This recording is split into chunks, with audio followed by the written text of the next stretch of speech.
नमस्कार, आप सभी को छठ महापर्व की हार्दिक शुभकामनाएं। आज मैं आप सभी के सामने उपस्थित हुआ हूं एक कविता लेकर जिसका नाम है छठ पर्व की संध्या, जिसके रचयिता हैं श्री विमल राजस्थानी जी। तो आइए सुनते हैं कविता। झांक रहे हैं खेत अचंभित हंसते वन की ओर, उजरी दुनिया अपने बसते हुए चमन की ओर।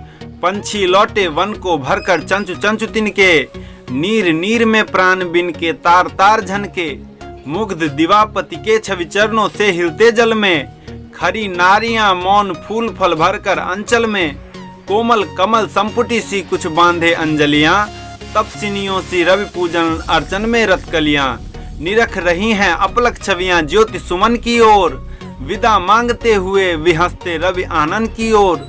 झूल रही झुक लहर हिंडोले दीपों की माला, पेंग पेंग पर थिरक रहा मन चिमित उजियाला। दूर दूर पर मचल रही तारों की छवि छाया, तोर किसी अल्हर ने मानो गजरा छितराया। यह उमंग की सांझ की मोहित कवि के प्राण खिले, कवि वंदन में दीपों के झिलमिल छवि शीश हिले। कटि किंकिनियां झनका जाती आ आकर इस ओर, अल्हर वारी राशि की अंगराई की मधुर हिलोर। अल्हर वारी राशि की अंगराई की मधुर हिलोर, अल्हर वारी राशि की अंगराई की मधुर हिलोर। पसंद आए तो चैनल को सब्सक्राइब करके बेल आइकन पर क्लिक करें, वीडियो को लाइक करें, शेयर करें और ऐसे ही नई वीडियो देखने के लिए